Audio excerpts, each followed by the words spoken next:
Мынадай бір аш шындықты айтайын ба? Қазір осыған өздеріңіз бір куә боласыздар. Егерде шындық болатын болса, комментария жазып кетіңіздер өз пікірлеріңізді. Кейде өміріңізде бір қиындықтар пайда болса, сіз сразу айтасыз, ойбай, өмір қиындап кетті. Мына өмірде нормаль өмір сүру қиын қазіргі таңда, бәрі қымбатшылық деген сияқты. Бірақ та былай ойланып қараңызшы. Сондай сөз айтқаныңыз сайын сіздің өміріңіз одан бетер қиындап бара жатқан сияқты. Бірақ та жеңілдеген жоқ. Не үшін? Өйткені сіздің айналаңызға тура сондай адамдар жиналады.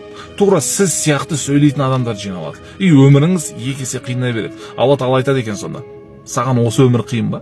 Мен саған қиын өмірді берейін деп, сізге екі есе қиындатып береді екен. Ал егерде сіз қиын екенін біле тұрып, бірақ та жаңағыдай арзаншылық емес екен, қымбатшылық екенін біле тұрып, сіз бәрі арзан, бәрі тамаша, бәрі керемет, өмір вообще супер деп сондай сөзді көп айтып жүретін болсаңыз бар ғой, Алла Тағала айтады екен, саған осы өмір жақсы ма?